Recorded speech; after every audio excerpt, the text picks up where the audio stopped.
Hello, and thank you for joining us today. I'm here with Yvonne Osei. Thank you, Yvonne, for being with us and answering some of our students' questions. It's such a pleasure. Thanks for having me. Excellent. So we got a few questions from students about your talk that you all have seen now and about your work more generally as an artist. So I will jump right into some of the students' questions. A couple of questions about sort of advice generally for young students or artists. And one of those is, if you were to give any advice on taking up textiles and using them in our art, what advice would you give us students? Oh, so I would say that be more observant, that every textile has a story. I grew up in a culture that uses textiles on a day-to-day. You wear it for naming ceremonies, wedding ceremonies, very important events. There's even a textile that is a memorial or a monument, or a textile that represents a people. And so I don't take textiles lightly at all. Make sure that when you are purchasing textiles or using them, that you understand the meaning of what they are, where they come from, what symbols they're being used. There's a lot of appropriated goods out there, a lot of appropriated textiles out there. So just be informed while you're using them. But textiles is such a wonderful medium. I just recently discovered it, I'd say about 2015, 2014, and I have fallen in love because it's that kind of language that we wear and language that we understand, right?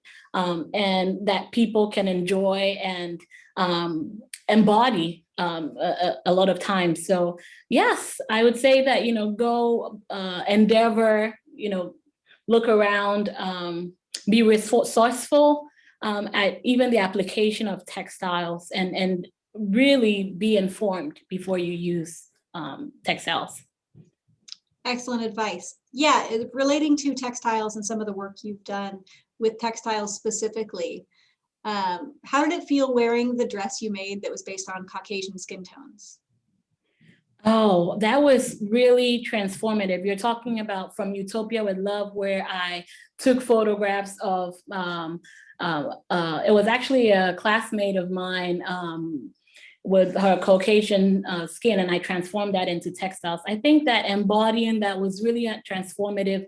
I was living in that time and being present in that time, but extending how I was feeling to how other people were feeling was when they saw me and recognized that that was skin, they were also getting a sense of transformation right there, right? And that's the beauty of clothing, and that's the beauty of textiles, that it extends yourself to the community that you're in.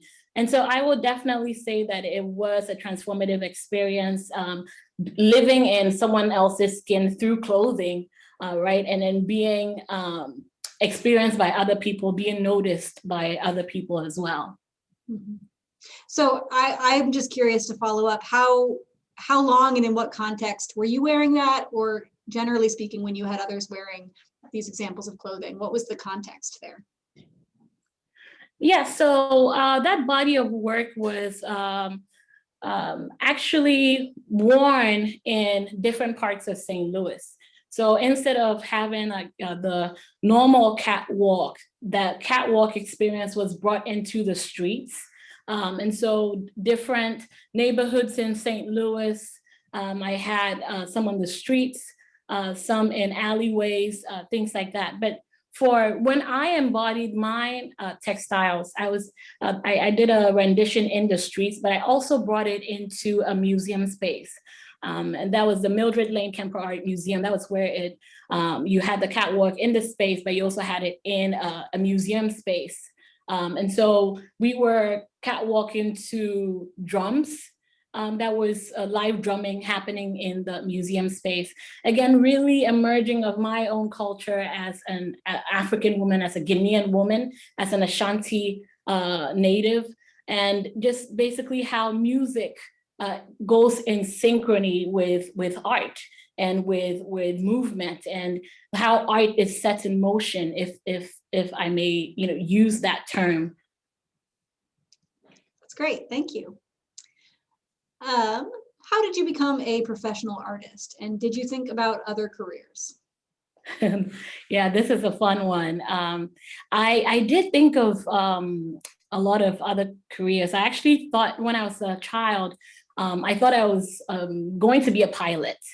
And I realized that it really wasn't about flying the plane, but it was about that destination and the people that I would be interacting with in that destination, the things, the new things and the new perspective that I'll see.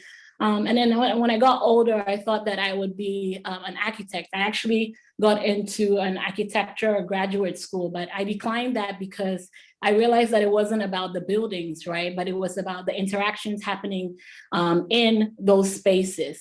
I was fortunate to live back home in Ghana for about 20 years. I grew up knowing a bit about my culture and how art was transforming the landscape of my culture and moving very, I would say, sophisticated kind of communication from one generation to the next through art.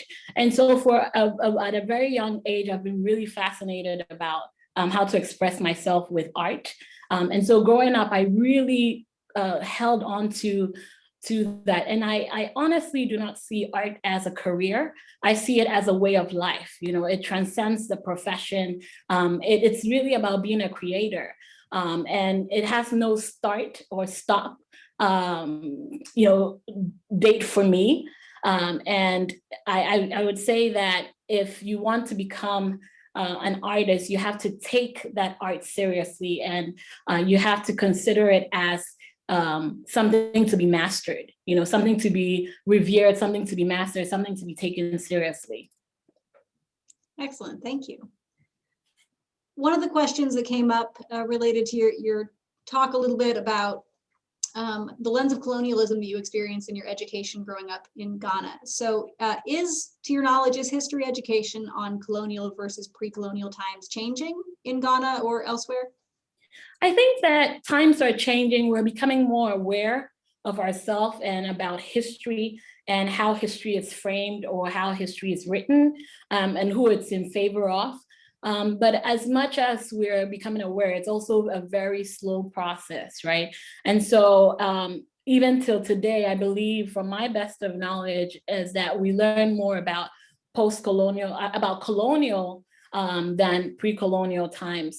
And I also think that my raising awareness of this is going to contribute to the fact that people are more aware of how history is told from two different sides.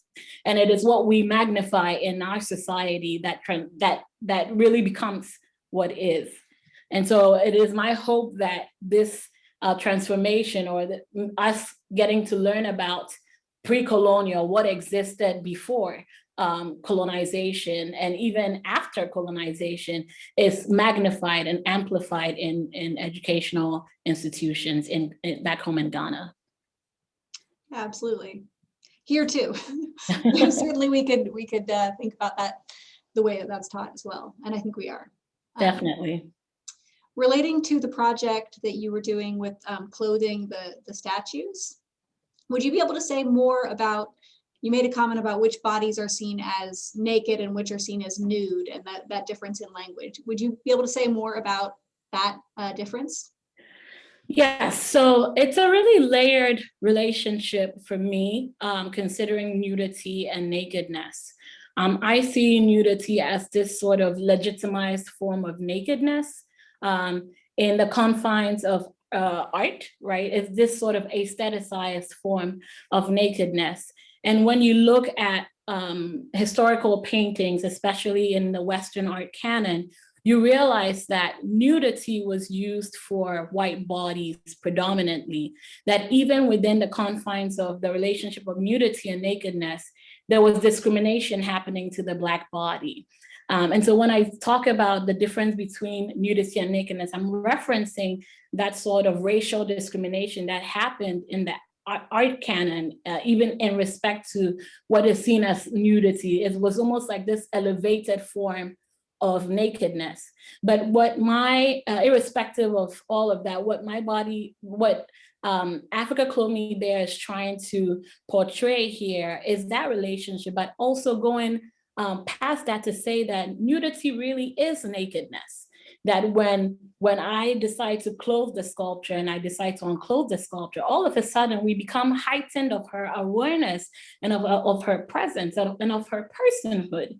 And so I was reading a definition of nudity, I think a few weeks ago when I was preparing to talk to students, and it said that nudity is this posing in a tasteful way without clothing, right? And in my head, I'm thinking, so who's doing the posing, and for whom, and what is seen as tasteful, right? It's so subjective.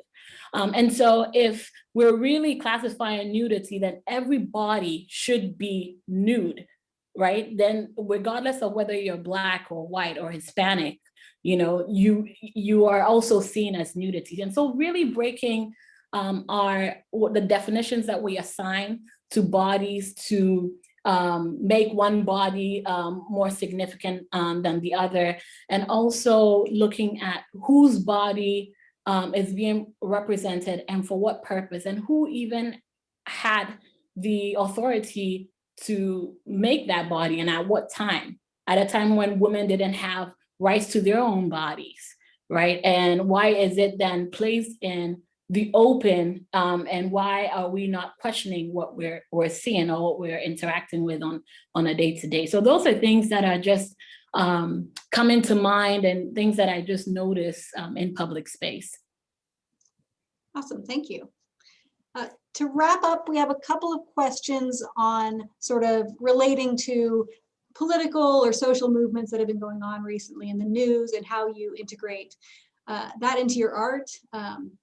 Do you have new ideas based on what's been happening? This is a big question, but based on what's been happening in terms of politics, social movements elsewhere, that could be political revolutions, it could be Black Lives Matter, it could be anything else that has inspired you or made you think about your work differently recently? Yeah, I think that I found that question interesting because the Black Lives Matter movement has been around since July of 2013, right? And the things that we're seeing in the news, the murder of George Floyd, or the death of Ahmaud Arbery, are things that have been since the Black Lives Matter movement came into existence after the death of Trayvon Martin, and then Mike Brown, and then the list goes on, right? And so these are issues that I've been tackling in my own work since 2013. This idea of racism, this idea of colorism, these are things that corrupt our humanity. And I strongly see it as regardless of whether I was Black, right, or white, any form of police brutality or racial violence on any form of people is unacceptable. And as an artist, I see it as a charge to speak and reflect our times and change the way people perceive others. And so this is something that is a lifelong charge. It's something that I would always be affected by. Aside from the Black Lives movement, is also an awakeness of a health crisis, right? COVID, it's affected so many things. And that's why I can't be at Bethel College and I'm speaking to you through this new form of communication. It's something that we're all trying to make sense of. And as an artist that thrives in public space, like I said, 70% of my work dwells in public space, or research dwells in public space. It's been challenging to go out and interact in the way that I used to interact. But this is a moment of transformation. This is a moment of a new awakening. And I think that we need to see, even in this sort of bleak moment, we need to see the light. We need to see that it is time where we think anew. We need to see that it's time where we start to really shift and change the way that we see normal. And as an artist, I welcome that. I welcome that challenge. I welcome all the rough sort of adjustments that there is to life, and I transform it into positive energy. I think now more than ever, I've been really introspective with my work. But even with COVID, when I'm clothing these new sculptures, I start to put masks on them to raise more awareness of the health crisis that we live in, but there's also environmental crisis. There's so many other things that we're trying to juggle here. And just being aware of that and living in a way that if you're mindful of others is the way to go. Absolutely. And yeah, that's a great way to sort of wrap it up, because I think that there's so much that art has to speak to all of these situations that we're going to continue dealing with. And thank you so much, Yvonne. I want to just thank you again for taking the time to speak to us and speak to our students and answer questions. And I hope you have an excellent day. Yeah, thank you. It's such a joy to speak to you all, and a real pleasure to have this platform. Thank you. Thank you.